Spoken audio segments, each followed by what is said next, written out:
The Cascade Mountains stretch across eastern Oregon like a wall the rest of the world built to keep something in. Miles of Douglas fir, ridgelines that disappear into low cloud, roads that start as asphalt become gravel, then become suggestions. Somewhere in there, past the second bridge, past the sign, no one reads anymore, a gravel road curves into a tree line and vanishes. Follow it long enough, and you find a clearing. In the clearing, a cabin, roof caved on one side, blackberry vines climbing the walls like they've already won, and a girl, 19 years old, hands wrapped in torn cloth, face black with coal dust, standing in the doorway of something built into the hillside, something that doesn't appear on any deed, any map, any document. The man who tried to take everything ever found. She's holding a hammer. She hasn't put it down in 3 days. Behind her, the fire is still burning. She was 19 years old. She had $214, and she had a piece of paper that a man she once loved had handed her like it was nothing, like it was trash, like it was the receipt for something he'd already decided wasn't worth keeping. That piece of paper was a deed to 5.5 acres of land in the mountains of Oregon, back taxes owed, structure described as uninhabitable, value assessed at less than $9,000. Worthless, he had said. He had said it the way people say things they've already decided. Flat, final, no room for argument. The way you tell a child the store is closed. The way you explain to someone that the thing they're hoping for simply isn't going to happen. Worthless. She folded the deed and put it in her bag, and 3 days later, she was on a bus. But we're getting ahead of ourselves, because before the bus, there was the apartment. Before the apartment, there was the morning she turned 19. And before that morning, there were 3 years of believing that the person sitting across from her at the dinner table was someone who was on her side. 3 years. That's how long it takes to build a cage, so comfortable you forget it's a cage. Her name was Saoirse Callum. Most people couldn't say it right the first time. It's Irish. It sounds like Saoirse. It means freedom, which is either the cruelest joke the universe ever told or the most deliberate one. She had grown up in the foster care system in Portland, Oregon, not the romantic kind of upbringing people sometimes describe in memoirs where hardship becomes texture and texture becomes character. Just the real kind, the kind where you learn early that nothing is permanent, that the family eating dinner with you tonight might be a different family by spring, that the best strategy is to take up as little space as possible, to need very little, to notice everything. That last part, the noticing that was hers, she had always done it, walked into a room and read it like a page. Not the people necessarily, the objects, the angles, the way a window was hung slightly crooked and had been that way for years, the way a chair leg had been shimmed with a folded matchbook, the way a house told you things its owners had stopped seeing. Her 6th grade teacher had written in a report card, "She notices what others walk past." She didn't know at 11 years old that one day that sentence would be the only thing standing between her and losing everything. She met Gareth Wynn when she was 16. He was 21. He worked at an outdoor supply store and drove a clean truck and had a family that sat down to dinner every Sunday. His mother made pot roast. His father told the same 4 jokes every week, and everyone laughed anyway. She had never seen anything like it. She had never seen people who stayed. He found her outside a community center one November evening, sitting on a concrete step with her jacket pulled tight, waiting for a ride that was already 40 minutes late. He brought her a cup of coffee from the vending machine inside. Bad coffee, watery and too sweet. She drank the whole thing. That was how it started. Not with romance exactly, with warmth, with someone who showed up with a cup of terrible coffee on a cold step when she was 16 and had nowhere she particularly needed to be and no one who was in any great hurry to come get her. He said you look like you could use something warm. She said, I'm fine. He sat down anyway. That was the part she kept coming back to later. He sat down anyway. She had said she was fine, and he had looked at her, really looked the way people almost never do, and decided that fine was not the same as okay, and that okay was not the same as good, and that he was going to sit there regardless. It felt like being seen. It felt to a 16-year-old girl who had spent 2 years in a system that processed children like paperwork, like the most extraordinary thing another person had ever done for her, which tells you something about how low the bar had been set, not by him, by everyone before him. She didn't understand that distinction then. She does now. By the time she was 17, she was spending most evenings at his family's house. His mother had a guest room that no one was using.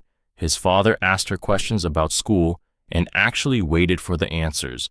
They never made it official, never called her a ward or a placement or a case.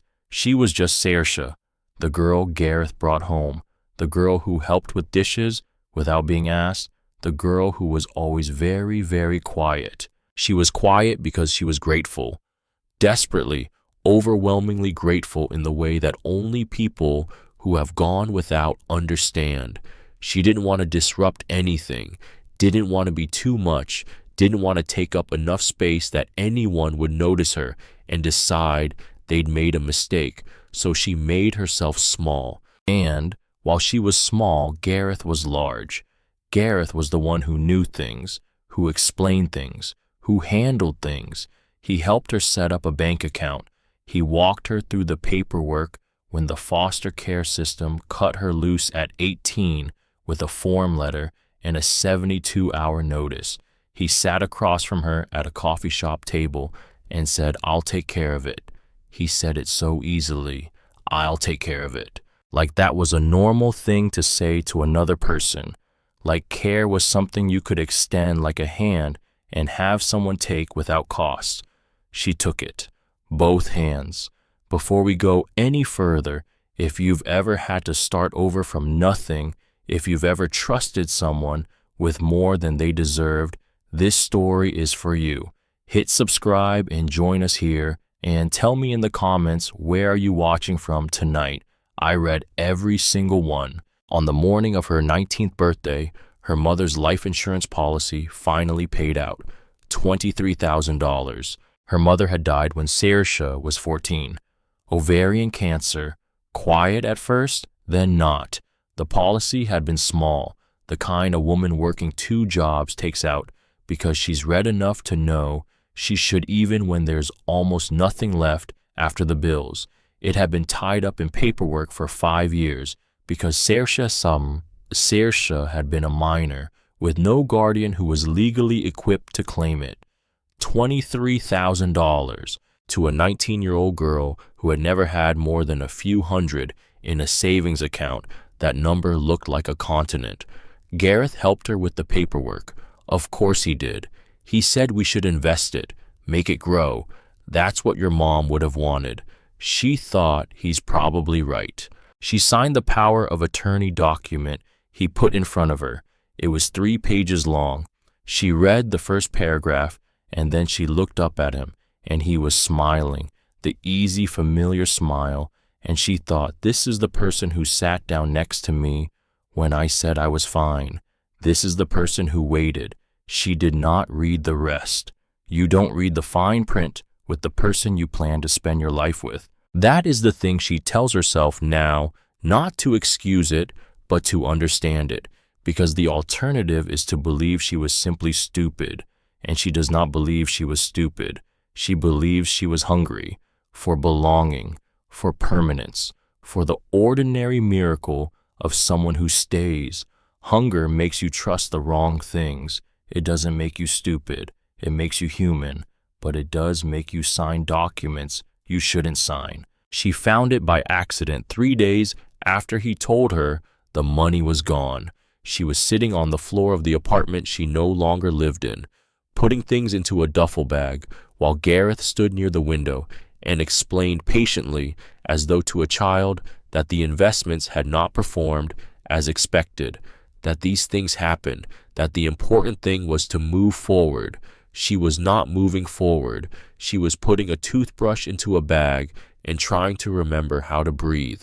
And then she picked up her old laptop from the floor, the one he'd never touched, the one she used to take notes in class, before she dropped out, and she opened it, and she found in a drafts folder she hadn't looked at in 8 months, an email chain he had accidentally copied her into. She read it once, then she read it again. The earliest email was dated 16 months ago, before she turned 19, before the inheritance existed in any practical sense. The email was from a man named D. Wynn, his uncle. She knew the one who worked in property law, and it said, among other things, Oregon intestacy statutes at 18 are clean. The minor beneficiary provision expires on the birthday. If the insurance policy pays after majority, the window is clean. POA is the standard instrument. Reviewed the Callum land deed as well. There may be additional value there, depending on what's on it. She read it a third time. The earliest email was dated 16 months ago. He had started planning before she turned 19, before the money existed as something she could touch. He hadn't taken an opportunity.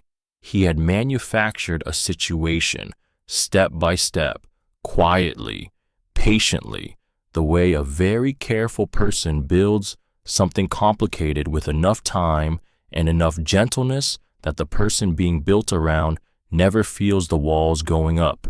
She looked up at him.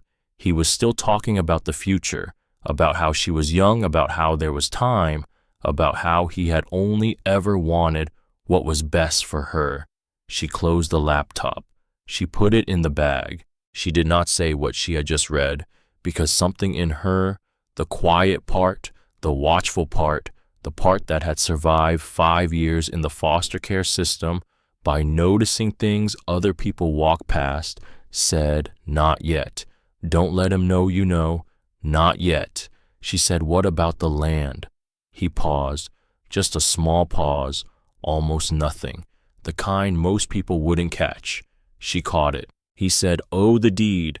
Yeah, I set that aside for you. It's not worth anything, but it's from your dad, so?" He shrugged. "A clean break." She said, "Can I have it?" He got it from the file drawer, the one she'd never had the combination to, and he handed her a manila envelope. And inside the envelope, along with the original deed, there was a photocopy, his notes in pencil in the margins. On the photocopy, on the page of the legal description, the page that listed all structures and improvements, one line had been underlined in pencil and annotated in his handwriting. The line read, "Associated Outbuilding/Workshop." His annotation read, "Woodshed collapsed. Irrelevant." She looked at the original. The original line read, "Associated Outbuilding/Workshop Forge." One word, 4 letters, crossed out on the copy, present on the original. She felt it in her stomach first. Not anger, not yet. Something quieter and colder than anger. The specific sensation of understanding something you had suspected without knowing you suspected it. Like a door opening in a room you thought was a wall. She folded both documents and put them in the envelope. He hadn't just taken her money. He had taken it knowing there was something else. Something on that land. Something he had decided was irrelevant, or decided she should think was irrelevant, before she ever had a chance to look. She said, "Thank you." He said, "Of course. You know I always took care of you." She zipped the duffel bag. She did not look at him when she walked out the door. The bus station at midnight is its own kind of world. Fluorescent lights that have been running too long, gone slightly green at the edges. Plastic seats bolted together in rows, the kind where you can't lie down even if you want to. Vending machines humming to themselves. People who are between one life and the next, sitting with their bags at their feet, not quite asleep, not quite awake. Saoirse sat in the 3rd row from the door and opened the manila envelope on her lap. She had $214 in her account. $86 of that was the cost of a bus ticket to a town called Aldercross in the mountains of eastern Oregon. She had looked it up on her phone in the taxi. Population 2,200, one main street, a hardware store, a diner, a farmer's market on Saturday mornings. She had also looked up the property. The satellite image was just green. Dense forest, a curve of gravel road disappearing into it, and then nothing visible through the canopy. If there was a cabin there, she couldn't see it.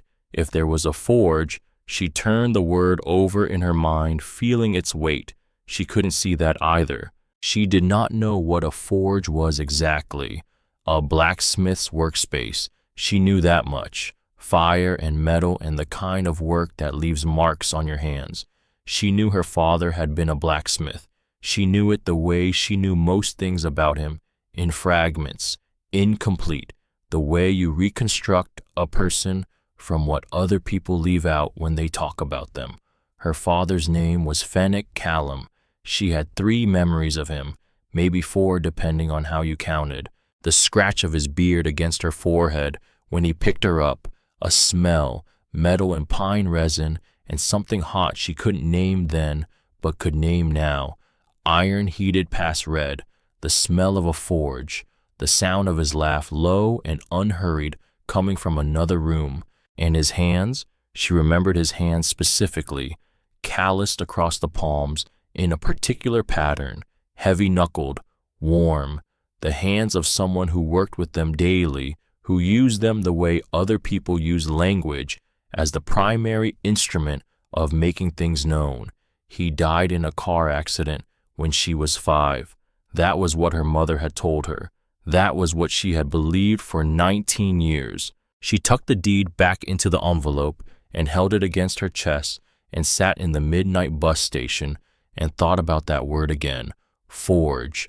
Not woodshed, not collapse. Forge. Before she boarded the bus, she went to the bathroom and stood at the sink and looked at herself for a long moment. She looked tired. She was tired. She had been awake for 31 hours and she had cried exactly once in the cab on the way to the station, silently facing the window so the driver wouldn't see. She had $128 left after the ticket. She did not have a plan. She had a deed and a duffel bag and a piece of information that might mean nothing or might mean everything and no way to know which until she got there. She turned on the cold water and splashed her face. She thought about calling someone. There was no one to call. She thought about going back. There was nothing to go back to. She thought about the email, about 16 months of careful patient planning, about a man who had handed her coffee on a cold step and said, "You look like you need something warm," and had meant, "You look like someone I can use." No, she didn't think that. She couldn't let herself think that, not entirely, not yet. Because if that was true, if it had all been that calculated, from the first cup of terrible vending machine coffee, then the last 3 years had been a performance she'd watched from the inside, smiling, grateful, completely fooled. And maybe it had been. Maybe that was exactly what it had been. But she couldn't hold the full weight of that in the bus station at midnight, so she let herself hold the smaller version. Instead, whatever his intentions were, at the beginning, at the end, he had seen an opportunity and he had taken it. At the end, he had looked at her grief and her need and her hunger to belong to something stable, and he had said, "I can use this." That was enough to hold. That was more than enough to be furious about. She straightened up, dried her face, picked up the duffel bag, walked out to the platform. The bus to Aldercross was already boarding. 12 hours is a long time to sit with yourself. The landscape changed the way it always does when you travel east from Portland, the city thinning out gradually, then the suburbs, then wide farmland, then the first suggestions of elevation, the road beginning to curve, the sky changing color as the mountains came up on the horizon. She watched it without really watching it. She was thinking about the silver bracelet. She had found it in the trunk, along with the deed and the envelope there had been a small, tarnished bracelet tucked into the velvet lining of a wooden box she didn't yet know existed, but she would find that box soon enough. She was carrying it now in her jacket pocket, having transferred it there without quite deciding to. It was plain, oxidized silver, thin as a wire, and on the back pressed into the metal in tiny, deliberate numbers, 14, 3, 07, 22. 4 numbers, separated by dots. She turned it over in her fingers for the 12th time. She did not know what it meant. She put it back in her pocket. She pressed her forehead against the cold window glass and watched the mountains get larger and tried not to think about what she'd do if she got there, and there was nothing. If the forge didn't exist, if it was exactly what Gareth had said, a collapsed woodshed overgrown with blackberry, full of nothing but old rot and disappointment. She had $128. She had a bus ticket that ended in 2 hours. She had a piece of land that might be worthless and might be something else, and she had no plan and no one who knew where she was, except she had the deed, and the deed said forge. And something in her, the part that had survived this long by noticing the things other people walked past, was telling her that a man who spent 3 years planning a financial scheme had circled exactly one word on exactly one document, had annotated it irrelevant, had made sure she saw only his version. People don't annotate irrelevant things. People annotate threats. Whatever was in that forge, Gareth Wynne had been afraid of it. That was enough to keep her on the bus. Aldercross sat in a valley between 2 ridges of Douglas fir, the kind of town that looks like it was built to serve a need and then forgot to stop. One main street, a hardware store with a hand-painted sign, a diner with a window full of local notices, a post office the size of a garage. The air smelled of pine resin and cold gravel and the distant sweetness of something burning, wood smoke maybe, or the mill on the far side of the valley. The bus driver said, "End of the line." She stepped off into light that was going golden at the edges. 4 o'clock, autumn. The mountains above the tree line still had last week's snow on them, bright and matter-of-fact. She stood on the main street of Aldercross with a duffel bag on her shoulder and looked around. Nobody knew her here. That was the first thought. The second, nobody here knew anything about her. Not that she was a foster kid, not that she had just signed away 3 years of her life in a document she hadn't read, not that she was carrying a deed to a piece of land that might be nothing and might be everything, and she had no idea which. She was just a girl with a bag standing on a street, looking at mountains. That felt unexpectedly like the first clean thing that had happened in a long time. She bought a bottle of water from the gas station at the edge of town and asked the woman behind the counter about the road out to Parcel 7, Section 12. The woman said, "Fenwick Callum's old place." She said yes. The woman looked at her for a long moment. Then she said 6 miles. The gravel road starts past the second bridge. "You got a car?" She said no. The woman handed her back her change, said road gets rough past the first half mile. Bring a flashlight if you've got one. She didn't have a flashlight. She started walking 6 miles on foot with a duffel bag on a gravel road that narrows past the first half mile and then again past the second in light that is going gold and then amber and then gray. That is a particular kind of alone, not the loneliness of a city where you are surrounded by people and still invisible. This was physical solitude, the actual absence of other humans, just the sound of her feet on gravel, the firs closing in on both sides, the occasional distant call of something in the trees she couldn't identify. She thought about Gareth, couldn't help it. Not the ending, the whole arc. The beginning on the concrete step, the middle, the Sunday dinners and the easy laugh, and the hand extended across every complication like a bridge, and the end which had not looked like an ending until it was one, which had looked right up until the moment the bank account showed zero, like someone taking care of her. She wondered when it had become performance. She wondered if it had always been performance. She wondered, and this was the thought she kept coming back to, and then veering away from whether it mattered, whether the distinction between genuine feeling and calculated manipulation was relevant if the outcome was identical.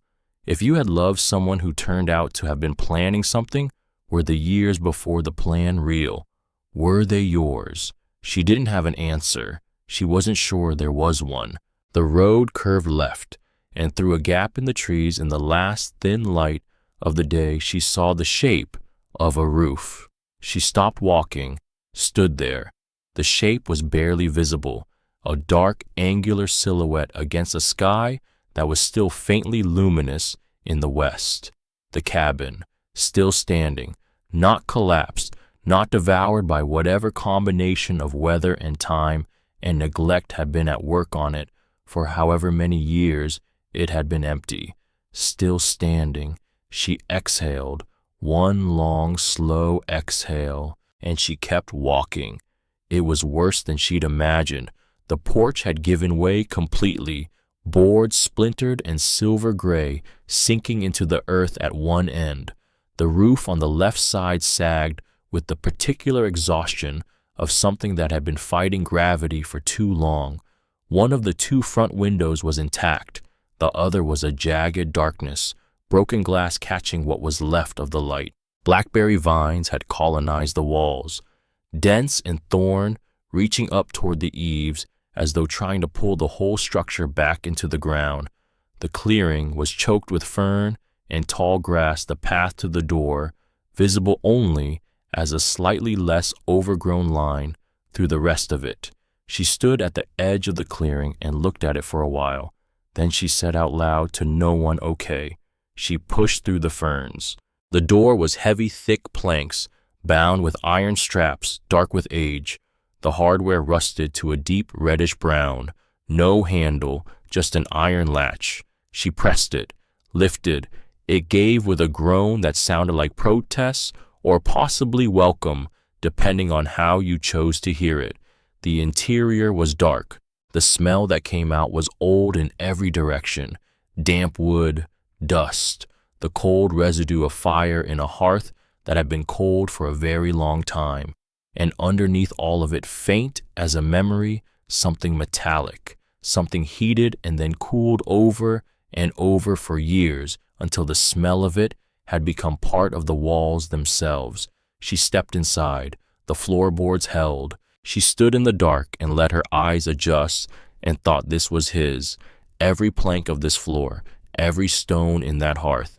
He built this. He sat at that table. He slept in that bed frame, stripped bare in the corner. He lived here, this small, cold, dark, ruined place, and he left it for her. She had not expected to feel it so strongly. The grief, yes, she had expected that.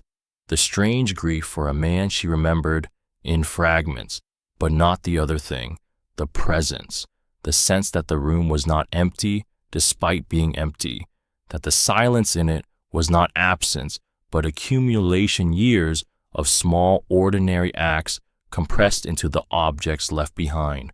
She moved slowly, her hands outstretched, the table first rough grain under her palms, the iron body of the stove cold as stone, and then in the corner beside the stripped bed frame, a small wooden chest, heavy, iron-strapped, locked. She tried to lift it, couldn't. She tried to move it, barely. She crouched down and ran her hands over the floorboards around it, found the loose one, not loose by accident, not loose because of age.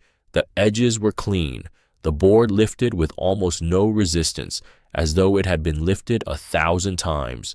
Beneath it a metal box, heavy, cold, locked. She sat back on her heels in the dark of her father's cabin and looked at what she'd found and thought he put this here for someone. He planned this. This was deliberate. She stood up, felt along the mantelpiece until her fingers closed around the fire poker, cold, long-handled, heavy enough for what she needed it to do. She inserted the tip into the lock of the wooden chest. She put both hands on it. She leaned. The lock cracked open with a sound like a branch breaking. Inside, red velvet faded to rust at the edges. 3 iron keys on a plain ring, a small silver locket on a chain, and an envelope thick and cream-colored, sealed with dark red wax. Her name on the front, written in a hand she did not recognize, for Saoirse.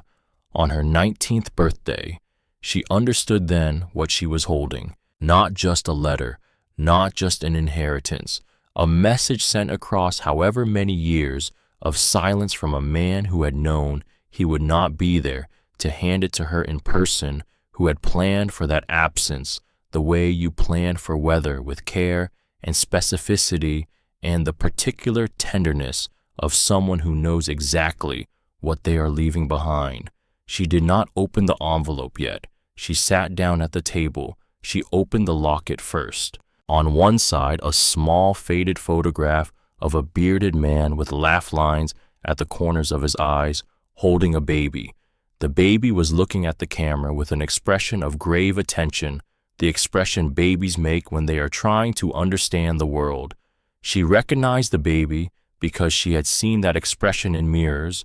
On the other side, a lock of pale, fine hair, hers. She held the locket in both hands and sat in the dark of the cabin and thought he kept this. All those years, he kept it. He put it here for her to find. She reached into her jacket pocket, pulled out the silver bracelet, the one with the 4 numbers, 14, 3, 07, 22. She set it on the table beside the locket. Then she broke the wax seal on the envelope. She lit a match from the small book she always carried, old habit, the kind of thing you never question, and held it over the pages and began to read. My name is Fennec Callum. I have worked iron since I was 17 years old. She read slowly. She read every word. He told her about the forge, about why he had left, about the man he had owed money to, not a debt of carelessness, but of youth, of trusting the wrong person, of not understanding until too late that some people extend help the way a trap extends bait. He had disappeared to protect her, not from the weight of his failure, but from the reach of the man who would have used her as leverage against him. He told her he had come to this land, had bought it years before with the first real money he ever made, and built the cabin with his own hands, and then built the forge, larger than the cabin, deeper into the hillside, made to look from the outside like a geological feature rather than a structure. He told her about the forge, the way people describe the places they love most, with specificity and without apology. The dimensions of the hearth, the weight of the anvil, the particular sound the hammer made on hot iron when the temperature was exactly right. He told her about this bracelet, the 4 numbers 14, 3, 07, 22. He told her where they would matter and when. He told her there was a choice. $10,000 in cash behind a loose stone on the left side of the forge hearth, enough to pay the taxes, sell the land, and go somewhere else. That was one choice. No shame in it. She owed him nothing. He was a stranger who had made decisions she had not been consulted about, and she was 19 years old, and 19-year-olds should not be asked to carry the weight of other people's choices. Or she could stay. She could open the forge. She could learn. He told her about the tools, about the anvil waiting on its oak stump, about the bellows, the hammers, the tongs, the journals he had left. He told her the craft could not be taken from her the way money could be taken, could not be signed away, could not be accessed without her permission or leveraged in her absence. He wrote, no one can sign their name onto your hands. The match burned down to her fingers. She dropped it into the dark. She sat for a long time. Then she lit another one. She read the letter again, and on the last page at the bottom in smaller writing that looked like it had been added later, added perhaps when he knew he was running out of time, when the illness had begun, making itself known in ways that couldn't be ignored, he had written, "I am sorry I could not be there to hand this to you myself. I am sorry for the years of silence you must have understood as abandonment. I know that is what it looked like. I know it is what it felt like. I would give a great deal to have done it differently, but I would not give the safety I bought by disappearing. If the forge is anything to you, let it be proof that someone thought about you every day. The forge was always about you. Every swing of the hammer, every fire, all of it, all those years was for you." She sat at the rough table in the dark of her father's cabin in the mountains of Oregon, 1,000 miles from everything she had thought was her life, and she held that letter against her chest, and she did not cry.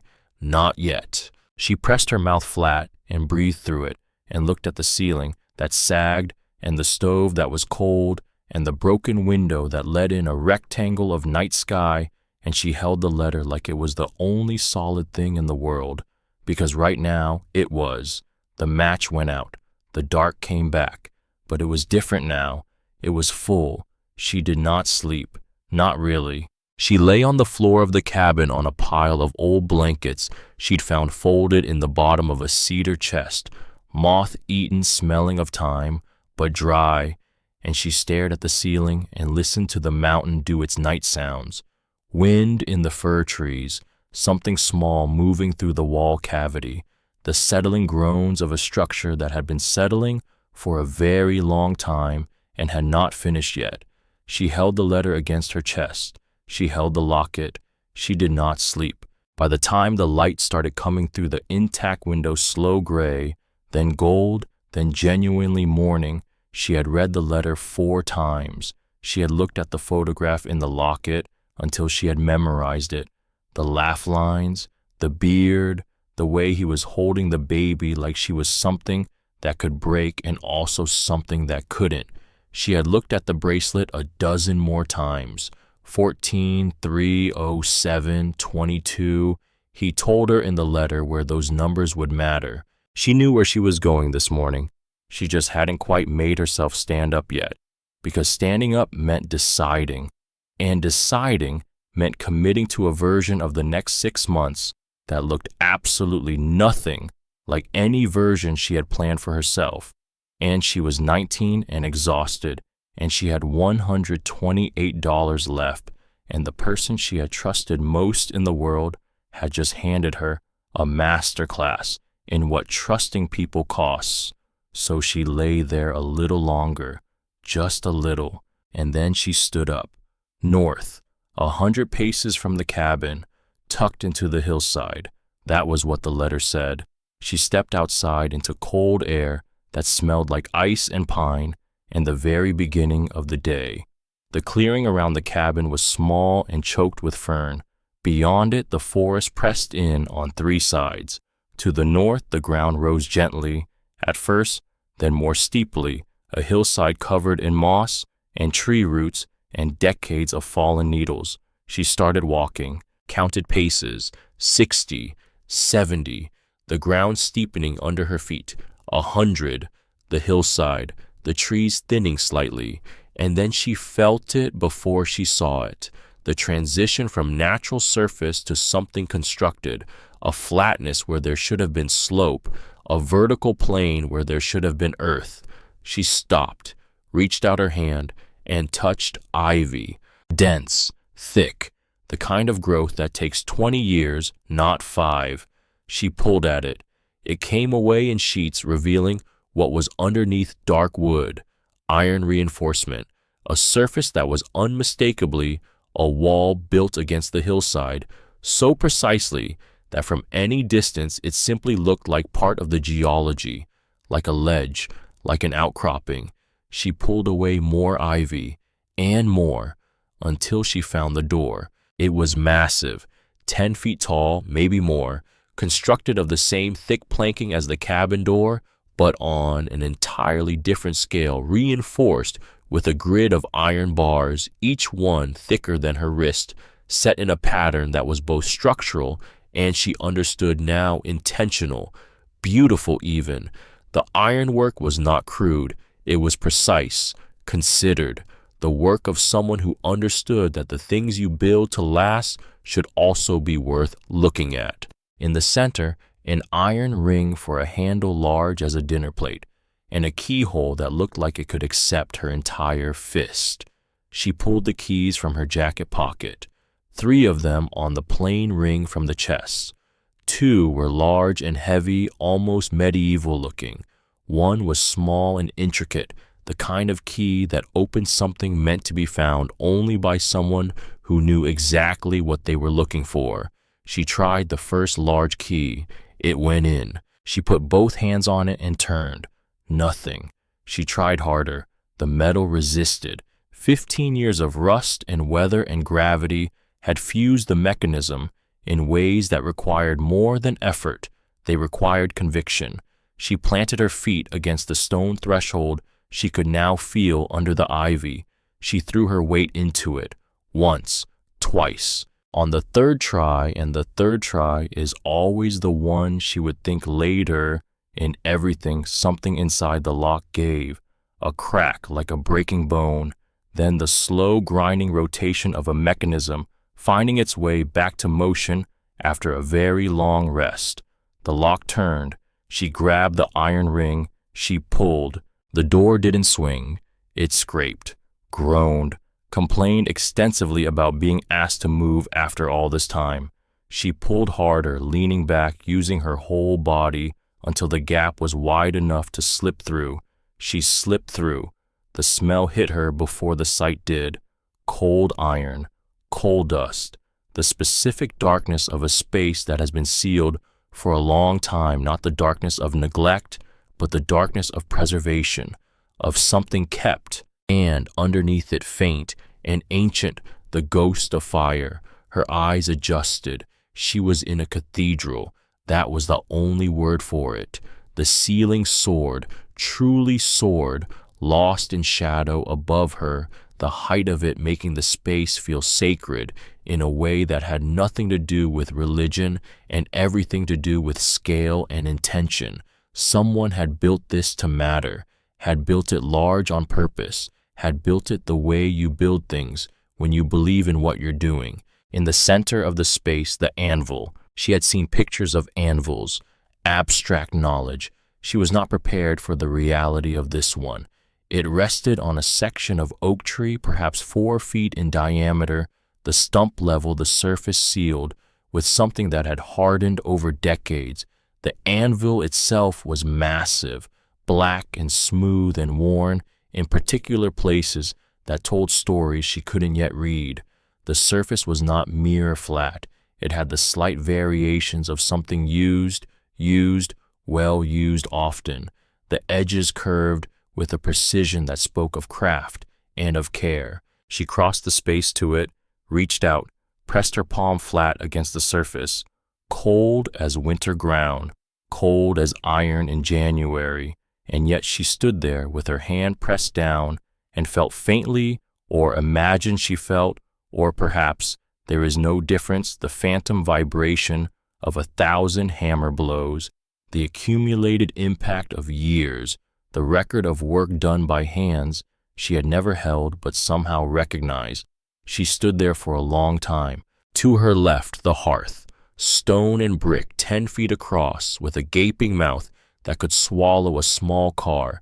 The chimney above it disappeared into the darkness near the ceiling, angled out through the hillside in a direction she hadn't noticed from outside. Above the opening of the hearth on the stone lintel, someone had scratched a single line of text. She had to lean close to read it. The fire knows what you need before you do. She straightened up, looked around the rest of the space. Tools on every wall, organized with a specificity that bordered on obsessive. Hammers, she counted 7 before she stopped counting, in graduated sizes, each on its own peg handle, facing the same direction. Tongs with long articulated arms, chisels, punches, files, swage blocks, things she could not yet name but would name in time. Everything wrapped in cobwebs, yes. Everything gray with dust and time, but everything in its place, everything where he had put it. And beside the hearth, on a low workbench built into the wall, a journal, thick, cloth-bound, dark green, faded to the color of old moss. Beside it, a coal scuttle still half full, and beside the coal scuttle, tucked into the shadow, barely visible, a second journal. Then a third. He had left her a library. She reached for the top journal, opened it. The handwriting was his. She knew it now from the letter, that particular forward-leaning script. But where the letter had been addressed to her, carefully composed, measured in its emotion, this was different. This was private. This was a person talking to himself, working things out in real time across pages that were dense with notes and sketches and calculations and occasionally small drawings of things that had caught his attention. A tree, a bird, the curve of the valley seen from the hillside at dusk. She read the first page, then the second, then she sat down on the earthen floor of the forge and kept reading.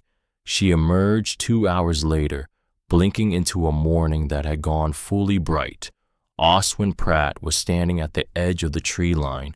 He was watching the thin thread of smoke rising from the forge's ventilation pipe, the one she'd accidentally opened when she lifted the iron cover on the air shaft, curious about what it was for. He was a compact man, 70s, she guessed, face like a topographical map, all ridge lines and weathered plains, heavy work jacket, boots that had seen a great deal of actual work.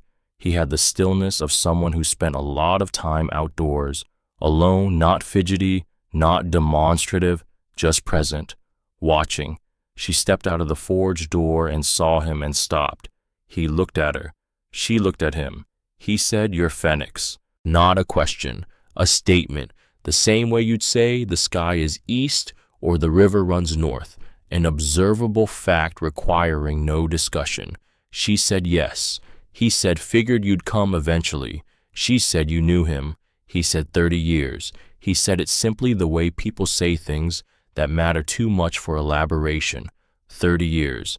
Not, "I knew him well." Not, "We were close." Not, "He was a good man." Just 30 years, as though the number contained everything. She said, "I'm Saoirse." He said, "I know." He looked at the forge door she'd left open, at the smoke still threading up from the ventilation pipe. He looked at it the way you look at something you've been waiting a long time to see again. He said he would have liked that. The smoke. She didn't know what to say to that, so she didn't say anything. And Oswin Pratt nodded once to himself, as though something had been confirmed, and then he turned and walked back into the trees. She watched him go. He stopped at the edge of the clearing. He said without turning around, "The bellows leather will need patching before you can build a proper fire. There's a repair kit at the hardware store in town. Ask for Merle, she'll know what kind." Then he kept walking. Then he was gone. She stood there for a long moment. Then she said out loud to the empty clearing, "Okay then." She walked the 6 miles back to Aldercross. Not because she wanted to, because the taxi situation in Aldercross was exactly what you'd expect from a town of 2,200 people in the mountains of Oregon, which is to say, non-existent. There was one man who sometimes drove people places, but he was currently in Bend for his daughter's wedding and wouldn't be back until Thursday. It was Tuesday. She walked. The hardware store was called Merle's, which answered that question. The woman behind the counter was in her late 60s, sharp eyes behind bifocals, gray hair pulled back without fuss. The particular unhurried competence of someone who had been doing the same job for 30 years and knew where every single thing in the store was without looking. Saoirse said, "I need a bellows repair kit." Merle said, "You're working the Callum Forge." Saoirse said, "How does everyone here know everything?" Merle said, "Small town." Also, Oswin called ahead. Of course he did. She bought the repair kit. She bought work gloves and a heavy-duty broom and a bucket and a bar of soap and a box of matches and a notebook and 3 pencils. She spent $34. She had $94 left. She did not let herself think about that number for too long. She walked back. The first week was not romantic. Let's be clear about that, because sometimes these stories, when they're told, get a kind of glow put on them in retrospect. The hardship becomes texture. The difficulty becomes character building. The part where you're exhausted and sore and eating cold canned soup because you haven't figured out the camp stove yet becomes, in the telling, charmingly rustic. It was not charmingly rustic. Her hands blistered on the second day from the broom handle. The skin broke. She wrapped them in strips torn from an old shirt and kept sweeping. The forge had 30 years of accumulated debris, animal remains, leaf mulch that had blown in through the ventilation, rust flakes from tools that needed attention, the skeletal remains of what appeared to have been a very large and very unhappy bird that had gotten into the air shaft and not gotten out. She hauled it all out in buckets. She wiped down every tool, one by one, working from the top of each wall rack down to the bottom, cleaning rust with a wire brush, then wiping with an oiled rag she found in a tin beside the workbench. She polished the anvil surface until it was as clean as she could get it. She cleaned the hearth, shoveled out the old ash, examined the brickwork, found 2 bricks that had cracked with thermal cycling and would need replacing eventually. She ate cold beans from a can at night, sitting at her father's table in the cabin, reading his journal by lamplight. The lamp she had found hanging from a beam in the forge, a kerosene model, old but functional, still a quarter full. His journals were not what she'd expected. She had expected instructions, a manual for the forge, maybe notes on technique, on metallurgy, on the how of the craft. There was some of that, but mostly they were the record of a mind thinking. Long passages about the nature of metal, about the way iron had a kind of stubbornness that wasn't resistance so much as memory, that iron remembered its previous shape and had to be persuaded past that memory by heat and repetition. Long passages about patience and timing, about the difference between forcing something and working with it. And interspersed through all of it, sometimes in the margins, sometimes filling a whole page, notes about what she might be like at 5, at 10, at 15, at 20, guesses and hopes and small anxious prayers. A page where he had written her name over and over in different sizes as though practicing it. A page where he had written, "She will be better than this, better than the circumstances, better than what I could give her. She will find her way to something true." She read that page twice. Then she turned the lamp down and sat in the dark for a while. On the 3rd day, Delcy Harrow arrived. Saoirse was outside the cabin, attempting to repair the porch, or at least to secure the parts that were most aggressively failing, when she heard footsteps on the gravel road. She straightened up and turned, and there was a woman walking through the ferns at the edge of the clearing with the deliberate, unhurried gait of someone who had made a decision and was seeing it through. Late 60s, wide-set eyes, a cardigan in a particular shade of rust orange. In her hands, a tin box, the kind people used to store Christmas cookies, and a mason jar with a metal lid filled with something amber-colored that steamed even in the cold air. She walked up to Saoirse and held out the tin box. She said, "Soup and cornbread." Saoirse said, "You don't have to." Delcy said, "I know I don't have to." She set the jar on the porch railing, the section that was still stable, and opened the tin to show what was inside. Cornbread, golden brown, wrapped in a cloth napkin. She said, "Your daddy used to cut my firewood in the winters when my hip got bad. I never paid him what that was worth." So, she said so the way people end sentences when what they mean is that there's no more to be said. The books were not balanced. She had owed the land something, Now she was paying it. That was all. Sawarsa looked at the jar of soup, still steaming. Somebody had made that this morning. Somebody had gotten up and made soup and put it in a jar and carried it 6 miles on a road that wasn't pleasant to walk because a man who had lived alone in the mountains had once cut their firewood and they had not forgotten.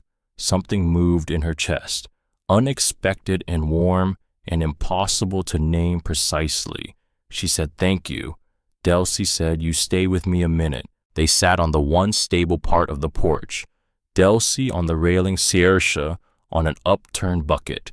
And Delcy talked not about dramatic things, not about Saoirse's situation or her plans or what she intended to do, but about the valley, about the way the seasons change here, about the bears that came down in October, about the hardware store and the diner and the names of the people it helped to know. She talked the way people talk when what they're really doing is saying you belong here now, whether you know it yet or not.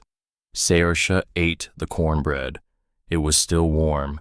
She lit the forge on the 4th day. The bellows leather was patched, not perfectly, but enough.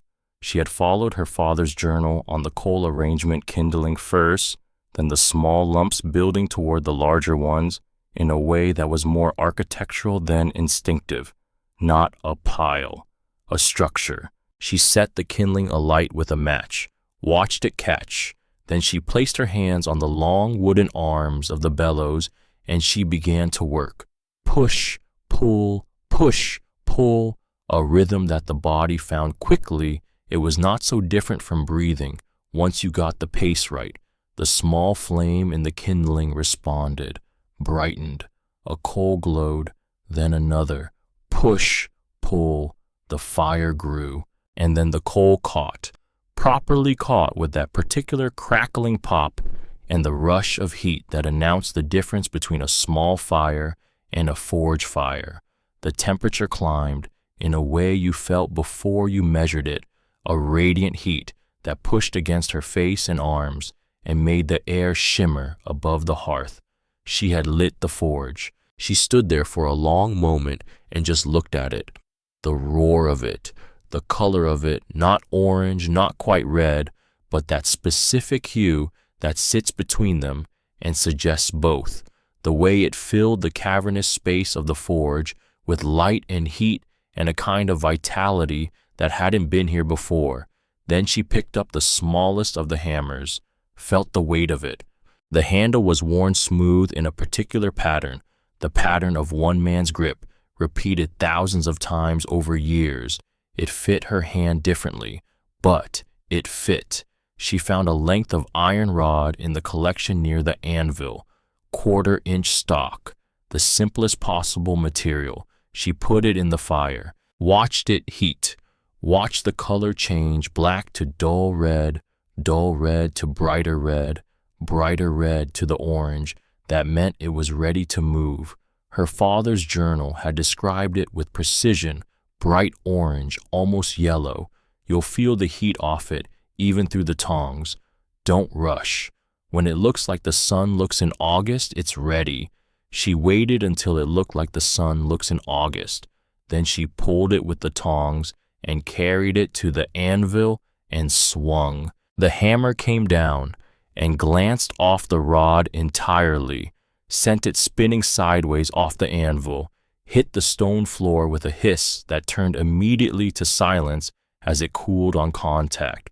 She stood there, looked at the rod on the floor, looked at the hammer in her hand. She had the specific internal experience of a person who has imagined doing something and then discovered that imagining and doing are separated by a chasm that imagination cannot accurately map. She thought, of course. She thought, what did you expect? She thought, put it back in the fire. So she put it back in the fire. She failed 47 times before she got it right. Not in a row. Over 10 days. Some days she failed 3 or 4 times. Some days she failed 8. The iron rod she was working on got shorter and shorter as each attempt left a section cooling on the floor, and she retrieved it and cut off the malformed end and started again. The failures had a taxonomy. Some were mechanical wrong angle on the hammer, too much force at the wrong moment, not enough control. Her arms trembled from the unfamiliar work.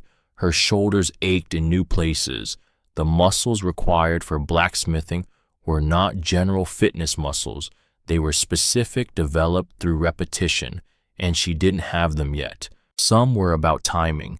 She pulled the metal too early, before it was at temperature, and it resisted. Cracked in one case. She learned the colors of iron, the way you learn a language by immersion, by mistake, by the gradual accumulation of failures that eventually add up to something like fluency. Some were about listening. Her father's journal, which she read every night, came back to her in fragments during the work. He had written, "The iron tells you when it's ready. You have to stop being loud enough inside your own head to hear it." She had found that line irritating the first time she read it. Too abstract, too mystical. She understood it by day 6. When you are working metal correctly, there is a sound the hammer makes on contact, a clear ringing note, the sound of two hard objects in productive communication, force meeting resistance and creating something new from the interaction. When you are working incorrectly, wrong temperature, wrong angle, wrong moment, the sound is dull, flat, the sound of force being wasted. She started hearing the difference. Day 8, the note got clearer. Day 9, she had 2 clean strikes in a row. Day 10, working a new rod, starting over, committing to it, she made a hook. Not a beautiful hook. The curve was slightly uneven. The tip was not perfectly tapered. If you put it beside one of her father's pieces and compared them, the gap in craft would be immediately apparent to anyone who knew what they were looking at. But it was a hook. She had taken a straight piece of iron and persuaded it into a curve. She held it in her hand, still faintly warm, and felt something she had not felt in a very long time. Not happiness exactly, not pride exactly. Something more fundamental, the satisfaction of having made a thing, having converted raw material into function, having added something to the world that had not existed before she started. She set it on the workbench. She went back to the anvil. She started the next one. It was the beginning of week 3 when the letter from Veldon Realty Group arrived at the Aldercross post office, general delivery forwarded from what she now understood had been a purposeless address. She had gone to town for coal. The supply in the forage bin was dwindling faster than she'd expected, and Merle at the hardware store had handed her the envelope along with her change. Thick envelope, professional letterhead, Portland address. She opened it on the walk home. Veldon Realty Group, a subsidiary, and she had to read that line twice, of a larger land management company based in Seattle. They were writing to inform her that they had become aware of the availability of Parcel 7 Section 12. They wished to express their interest in acquiring the property. They were prepared to offer $80,000 for the 5.5 acres in as-is condition. $80,000. She stopped walking, stood in the middle of the gravel road, and read the number again. $80,000 for land that a licensed assessor had valued at under $9,000. She turned the number over the way you turn a suspicious coin, examining it for the wrongness she knew had to be there. Land didn't jump in value by a factor of 9 without a reason, and Veldon had used a specific phrase in the letter, aware of the availability. Not "we noticed your property is available," aware of, as in someone had informed them, someone had told them about the land, someone had told them it was available. She thought about the annotated photocopy, the word forge crossed out, irrelevant in Gareth's handwriting. She thought about his uncle's email. There may be additional value there, depending on what's on it. She kept walking. That evening, Oswin appeared at the edge of the clearing. He did this, she was learning, materialize at the edge of things like a weather phenomenon, and she showed him the letter without comment. He read it once, handed it back. He said they've been buying the valley south of the ridge, 10 parcels in 2 years. She said what for? He said timber rights maybe, or the water access, or they found out what's in your forge. That last one. She looked at him. He said Fennec made pieces that sold for $40,000-$50,000. Commissions, custom gates, sculpture, architectural ironwork. He stopped taking commissions when he came here, but the reputation didn't stop. She sat with that for a moment. Then her phone buzzed. She looked at the screen. Gareth. Hey, heard you were out at the old cabin. Just checking in. Hope you're okay. She stared at that message for a long time, at its breezy casualness, at the words hope you're okay in the mouth, or the thumbs of a man who had spent a year and a half engineering a situation where okay was the most optimistic possible outcome. Heard you were out at the old cabin. How? How did he hear that? Who told him where she was? She deleted the message without replying. She sat in the dark of the cabin with the Veldon letter in her lap and felt the shape of something assembling itself in her mind. Not a theory yet, a direction, the beginning of a question that once fully formed would demand an answer. She went back to the forge, not to work, to think. She stood in the center of the space with the Veldon letter in her hand and the coal fire banked low in the hearth.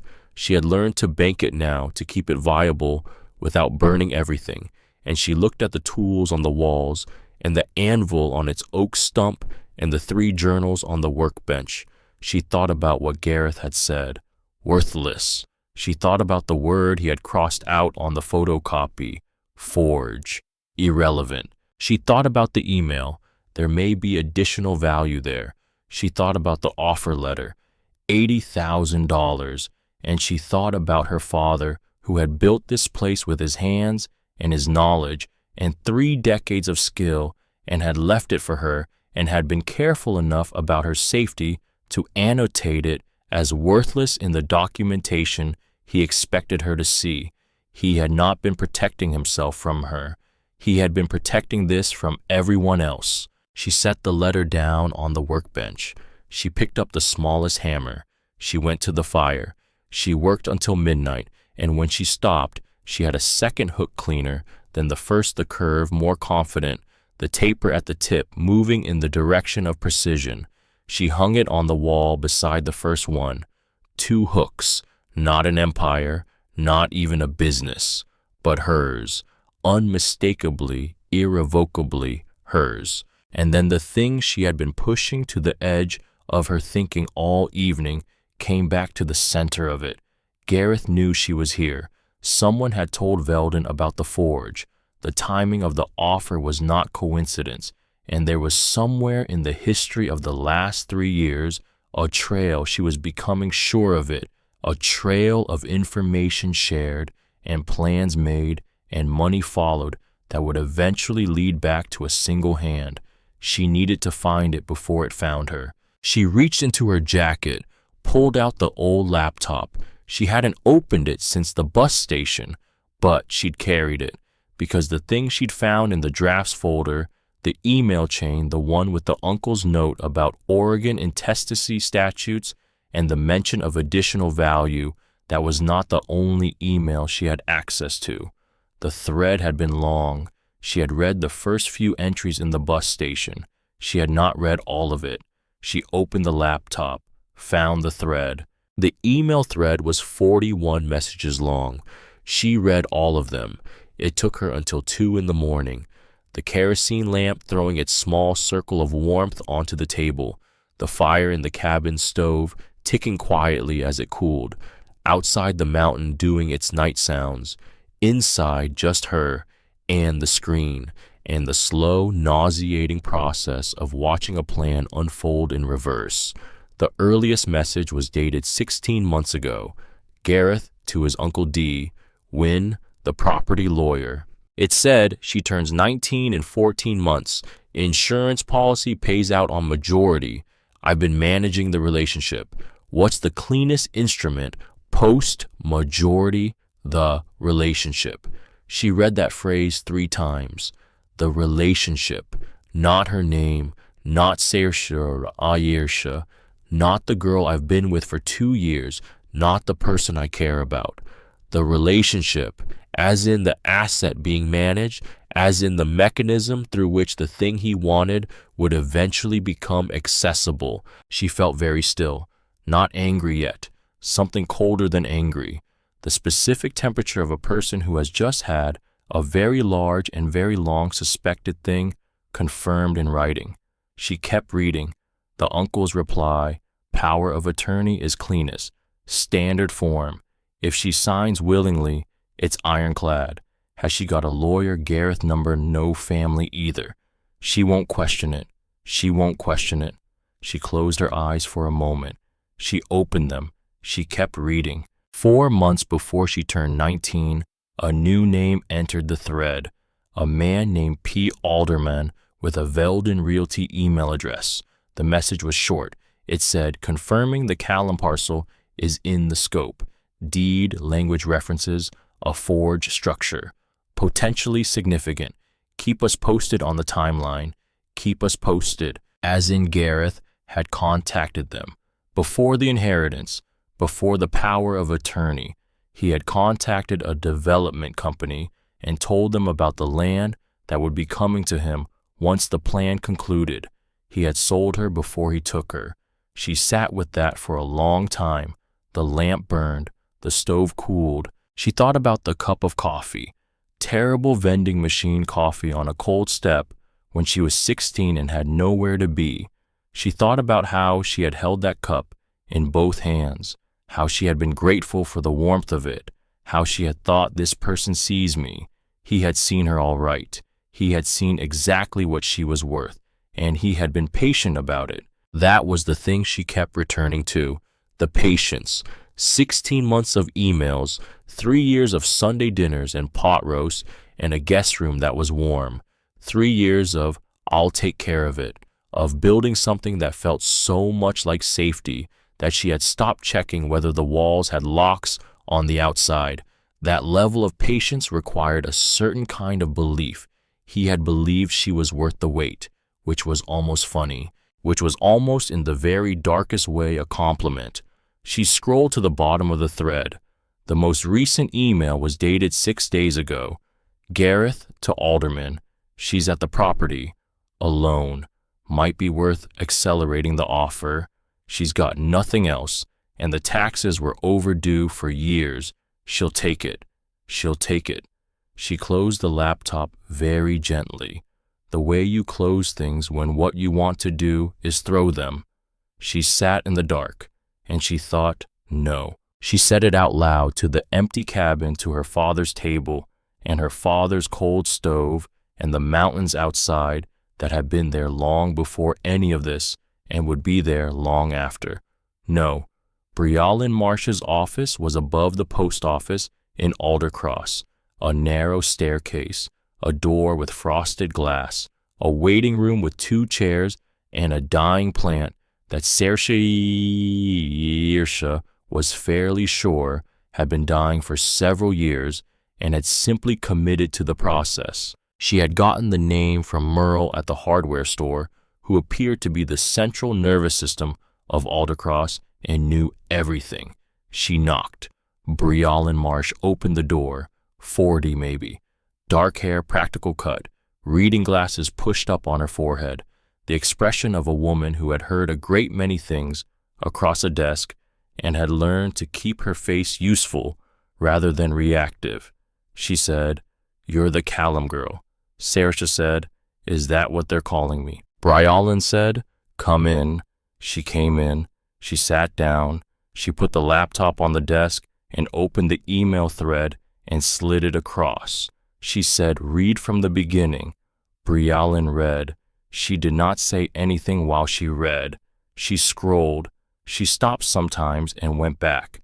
She read the way lawyers read, not for emotion, but for structure, for implication, for the specific weight that particular words carry in particular contexts. When she finished, she pushed the laptop back. She said, "How did you get this?" Saoirse said, "He CC'd me by accident on the thread 8 months ago. I didn't look at it until 3 days ago." Briallen said, "You've got the original email chain accessible on that machine," Saoirse said, "with timestamps and headers, yes." Briallen sat back, said, "All right, that was it. All right, 2 syllables, but they had weight. The weight of a person who has just seen the shape of a problem and determined that it is in fact a solvable one." She said the Veldon petition was filed last week. They're challenging the ownership on grounds that the tax delinquency created a procedural defect in the transfer of title to you. Saoirse said, "Can they do that?" Briallen said, "They can file anything. Whether it holds is a different question." She said the email chain is evidence of coordinated bad faith. Gareth Wynne was in contact with Veldon before the inheritance was even in play. That's material to any ownership dispute because it establishes that the party claiming the property was worth pursuing had prior financial interest in acquiring it through a related party you. That's not clean. A judge will notice that. Saoirse said, "Will it be enough?" Briallen looked at her over the reading glasses. She said, "You paid the back taxes," Saoirse said, "week 1. Briallen said, "You have the receipts," Saoirse said, "in my bag." Briallen said, "You've been in continuous occupation of the property," Saoirse said, 3 weeks. Briallen said, "You have the original deed, not the annotated photocopy." Saoirse said, "Both. I have both." Briallen said, "Then yes, it'll be enough." She said it the way she'd said, "All right," simply, without drama, the way competent people deliver information as information, not as performance. Saoirse exhaled, long, slow. She had not known she was holding that breath until it left. She wrote her own statement. Briallen had offered to draft it, but Saoirse had said, "No, I'll write it, you check it." Because the thing about the last 3 years was that she had spent them allowing other people to handle her paperwork, to manage her words, to put language in front of her and say, "Sign here and trust me and I'll take care of it." She was done with that. She was done with all of that. She sat at her father's table with a pencil and the notebook she'd bought at Merle's, and she wrote out the whole thing, the timeline, the foster care, the relationship and when it started and what she had understood it to be, the power of attorney and why she had signed it, the discovery of the email chain and what it contained, the deed and the discrepancy between the original and the annotated photocopy. She wrote it in plain language, not legal language because she didn't have legal language, just the facts in order with the dates she knew and the amounts she knew and the specific verifiable details that turned a story into evidence. She wrote for 3 hours. When she was done, she read it back to herself once. It was the clearest thing she had ever written, not because she was a good writer, because she was angry. And anger, when you don't let it make you imprecise, is a remarkable clarifying force. She walked it to Briallen's office. Briallen read it. She said, "This is good." Saoirse said, "I know." Briallen said, "I'm adding a legal cover sheet and filing it this afternoon." Saoirse said, "What happens now?" Briallen said, "Now we wait. Their petition is weak and they know it. The email chain makes it weaker. I expect they'll withdraw within 2 weeks rather than have that thread entered into the record." Saoirse said, "And if they don't?" Briallen said, "Then we go in front of a judge and you tell your story exactly the way you just wrote it. And I present the evidence and Veldon explains why their VP was in contact with your former partner about your property 16 months before you knew you were going to inherit it." She paused, said they won't want to explain that. Gareth sent one more message. She was walking back from town when her phone buzzed. She had been checking it less, had been finding over the weeks that the mountains didn't make her want to look at the screen as much, that the forge made her want to look at the screen not at all. But she looked. He had written, "I know you're upset, but I want you to understand everything I did because I believed in you. I believed you needed someone to manage things until you were ready. I was trying to protect you." She read it once. I was trying to protect you. She thought about that phrase, about how many things it was doing at once. It was an apology that wasn't an apology. It was a reframe that tried to make the person who had been harmed into the person who had needed managing. It was the thing people say when they have done something they know is wrong, but cannot yet afford to admit that knowledge even to themselves, especially to themselves. Because that was the thing about Gareth she had come to understand. He probably did believe it. Somewhere in the architecture of his self-regard, there was a version of the story in which he had genuinely been helping her, in which the plan had been at its root for her benefit, in which the fact that the benefit happened to pass through his bank account first was simply a logistical detail. That was the kind of belief that was harder to be angry at than pure selfishness, and also more dangerous, because pure selfishness at least knows what it is. She typed 3 words, "I understand now." She hit send. Then she blocked the number. Then she put the phone in her pocket and kept walking and did not look at it again for the rest of the day. The petition was withdrawn 11 days later. Brylan called to tell her, said they pulled it this morning. No explanation filed. Saoirse was at the forge, hammer in hand, iron on the anvil at temperature. She said, "Okay."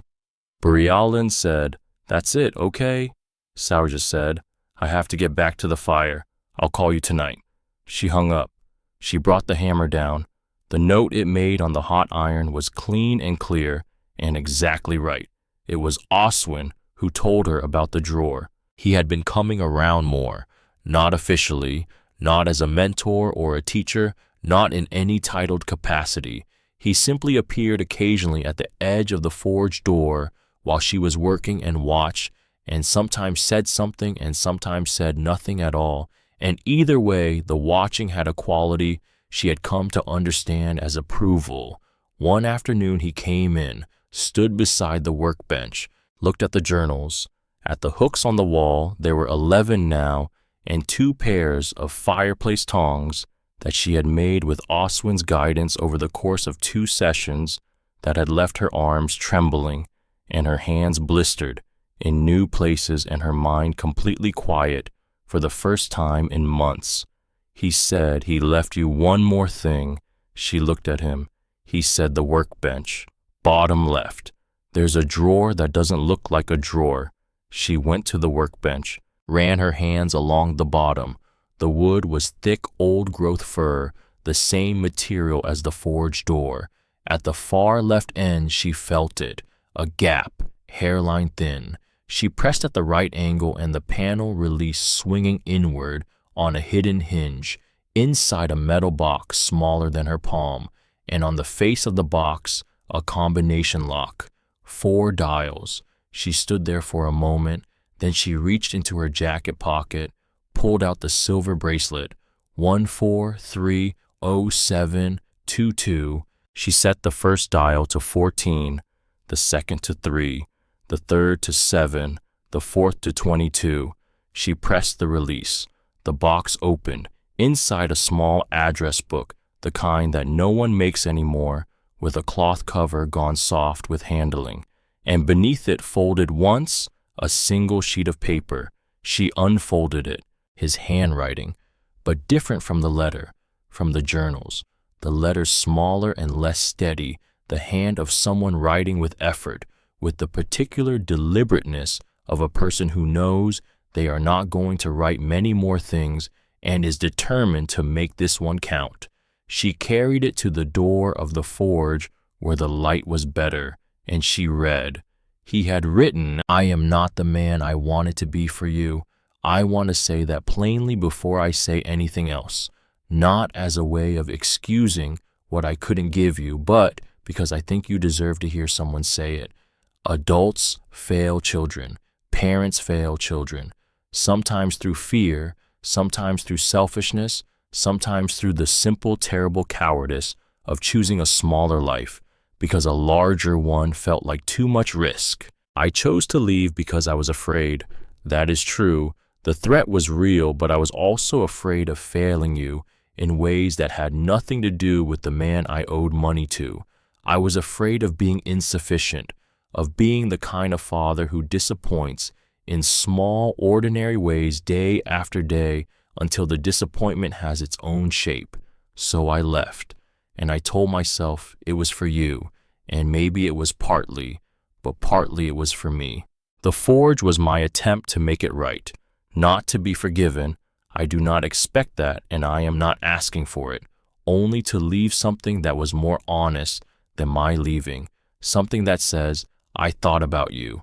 Every fire, every commission I took and finished and put the money away, every page of those journals, which are yours now, which are everything I know about the work and the life that goes with it. The work will teach you things I cannot. Iron is stubborn, but not cruel. It resists because it has memory, not malice. Heat it past the memory, and it will move. Everything that is worth building requires you to understand that distinction. I love you. I know that is possibly the least useful thing I have left you. The most useful things are in the journals, but I wanted to say it plainly at least once on a page you will actually read. The address book has one number in it. It is circled in red. I found her 2 years ago, but I could not make the call. I ran out of time. Maybe you won't. Your father, Fennec Callum. She stood in the doorway of the forge with the mountain light falling on the page, and she read it twice. Then she sat down on the stone threshold, and she cried, not quietly, not the careful, composed version she had managed in the taxi on the way to the bus station. This was the real kind, the kind that comes from somewhere deeper than sadness, from the place where grief and love and relief and fury all live together in a tangle that takes years to separate out. She cried for the man who had left, and for the man who had stayed here on this mountain alone, building a forge and filling journals and putting money away in a stone hid in the hearth, one commission at a time for a daughter he had last held when she was 5 years old. She cried for the 3 years she had spent inside a plan she hadn't known was a plan, for the girl on the concrete step who had been so hungry for warmth that she had not noticed the temperature. She cried because the letter said, I love you, and the letter was true, and the man who wrote it was gone, and she would never get to say it back to his face. Oswin was nearby. She knew that. She had heard him step back when she came to the doorway. She did not look for him. He did not intrude. He understood, as people who have lost things understand, that some grief needs its own time and its own air, and no company but the sky. The address book had one entry, one number written in ink circled twice in red marker, no name beside it. She looked at it for a long time before she dialed. 4 rings, 5. On the 6th ring, someone picked up. Silence on the line.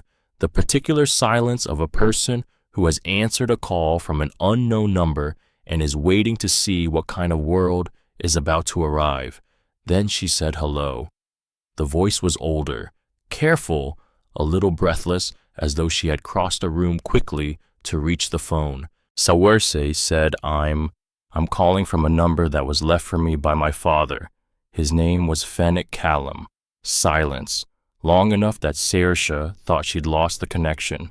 Then the voice said, Saoirse, just that, her name, said the right way first try without hesitation, the Irish way, the way that required knowing what you were saying.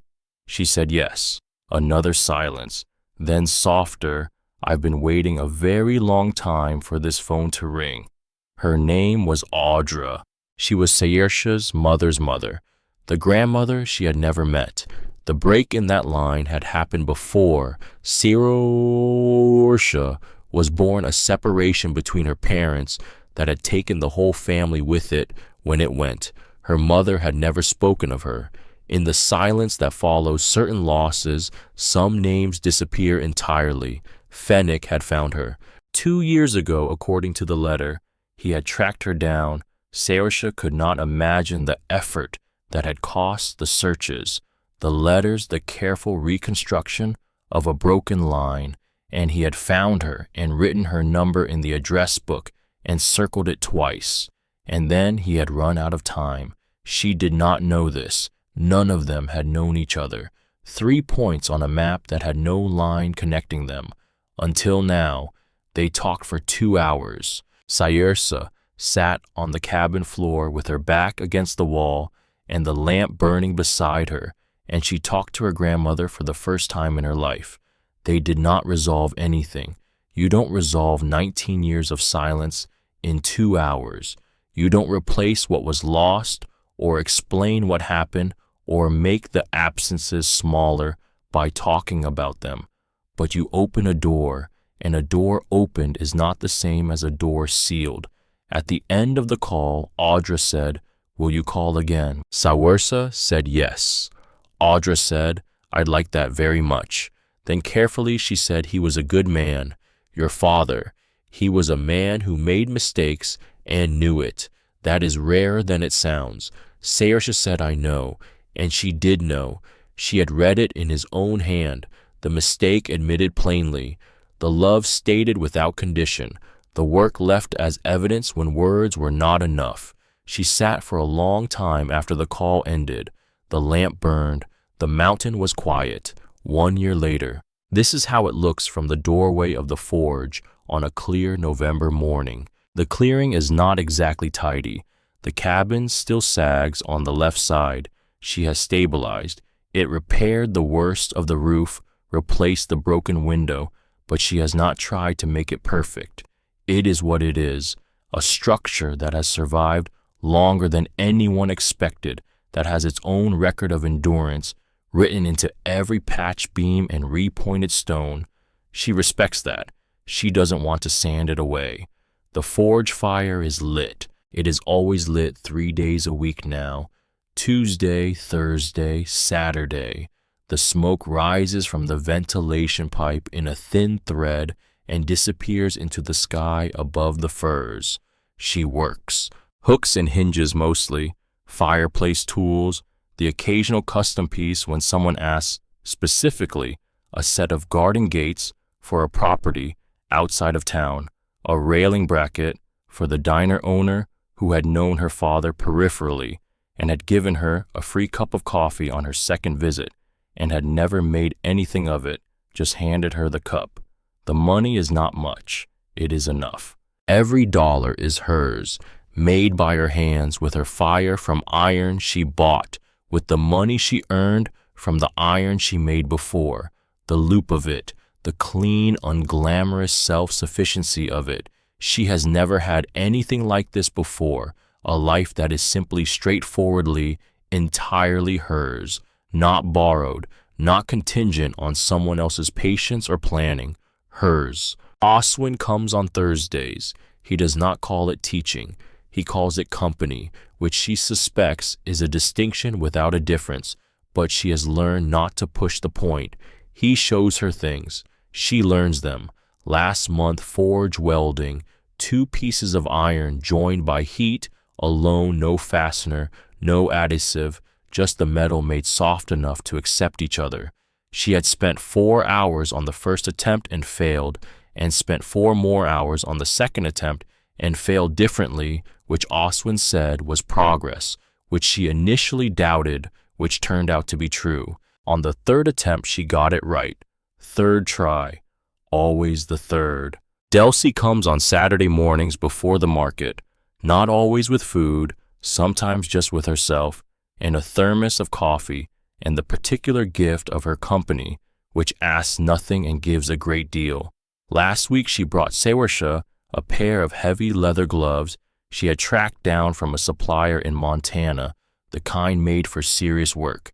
She had wrapped them in brown paper and tied the paper with kitchen twine and had handed them over without ceremony, the way she gave everything. She said for the winter, "Your hands are going to mind the cold."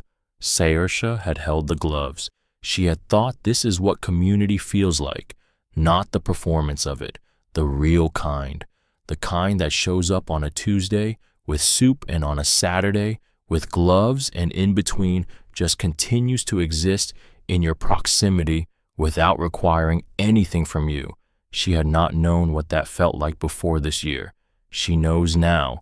Vance arrived on a Wednesday in late October. She had not been expecting him. She rarely expected anyone now. She had come to understand that in a place like Aldercross, people appeared when they had reason, and the reason announced itself upon arrival. He was 80 years old. That was immediately apparent. The age sat on him with the particular dignity of someone who has made a comprehensive peace with their own temporariness. He walked with a cane and drove, she later learned, a truck that was older than most people's marriages. He stood at the edge of the clearing and looked at the smoke from the forge. She came out to meet him. He said, "My name is Vance. I used to know your father." She said, "Come in." He came in. He stood at the entrance to the forge and looked at the space, the way people look at places that contain their memories, scanning for the things that are still the same, cataloging the changes, locating themselves in time. He said, "I bought a gate from him, 1998. Custom job, 2 panels, black iron with a leaf pattern in the center.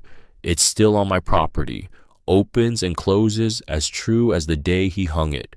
She said, "That's 26 years. He said good iron lasts." He knew that. He watched her work for a while. She did not stop. She had learned that people who come to see work want to see it done, not pause for their benefit. She was making a hinge plate, heavy stock, the kind that takes longer to heat and longer to shape and rewards the patience with a solidity that the thinner material doesn't have.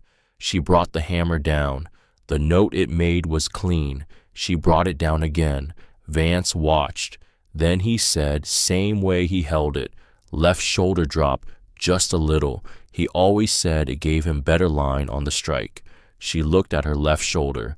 She hadn't known she did that. She said he put it in the journal. Vance said he showed me once. In this room, long time ago. He looked around the forge one more time, at the tools on the walls, at the anvil, at the 3 journals open on the workbench where she kept them. He said he would have been proud of you, not would be, would have been, past tense, the honest tense, the tense that doesn't pretend things are other than they are. She set the hammer down. She looked at the old man in the doorway of the forge her father had built, and she let those words be what they were, not a consolation, not a substitution, but a true and verifiable fact from someone who had known the man being invoked. She said, "Thank you." He said, "I'll be back in the spring. I want to commission a piece." She said, "What kind?" He said, "Something for the garden. I'll know it when I see a design." He turned to leave. At the edge of the clearing, he stopped and looked back at the smoke still rising from the ventilation pipe. He said, "Good to see that again." Then he walked to his old truck and drove down the gravel road and disappeared into the trees. And now it is a clear November morning, and she is standing in the doorway of the forge with the hammer in her hand and the fire built up behind her and the mountain laid out in every direction, enormous and indifferent and magnificent. She is 19 years old. She has been here 1 year. She came with $214 and a deed that someone had annotated irrelevant, and a hunger she had spent 3 years letting the wrong person fill. She is not the same person who got on that bus. Not because she has been healed of anything exactly, not because the things that happened stopped happening, not because Gareth became someone different in retrospect, or her father became someone who did not leave, or the years in foster care became something other than what they were. She is not the same person because she built something with her own hands, with fire and iron and failure and the specific, incremental, unromantic work of getting better at a thing. She built something that Gareth could not have signed away because he could not have gotten to it, something that her mother's ghost might have recognized a woman who had taken out an insurance policy when she had almost nothing, who had known that the things you leave for people who come after you don't have to be large to be real. She is not the same person because she knows who she is now, and she knows who her father was, and she knows what her father's forge was for. He wrote it in the letter in the last pages in the smaller handwriting of someone near the end. The forge was never about iron. It was about the kind of person iron makes you.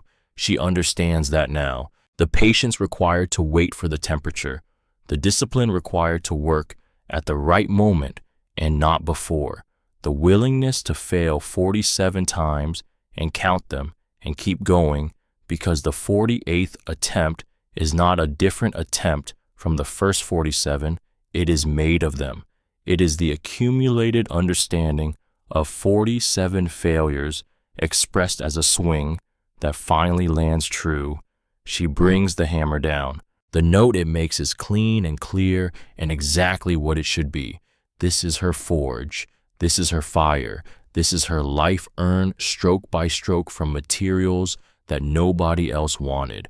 She was 19 years old and she had $214, and she spent 86 of them on a bus ticket to a piece of land everyone said was worthless. It was the best $86 she ever spent. There is a question she gets sometimes from Delcy, from Merle, from the people at the Saturday market who have come to know her as Fenwick's daughter, the girl with the forge on the ridge. They ask, was it worth it? She always says which part, because some parts were not worth it. The 3 years of careful, patient diminishment, the signatures, the hollow feeling of realizing you had been a resource in someone else's plan, those parts were not worth it. But standing here in the doorway of a forge built by a man she never got to know, holding a hammer worn into the specific shape of his grip, with the smell of hot iron and coal smoke and pine in the cold air, and a grandmother in another state who answers the phone when she calls, and a fire that she built with her own hands and knows how to keep that part. That part was worth everything. Whatever someone has built quietly for you, without your knowledge, without requiring your gratitude, without asking anything in return, look for it. It may not be obvious. It may look like a falling down cabin on a worthless piece of land. It may look like an old address book with one number circled in red.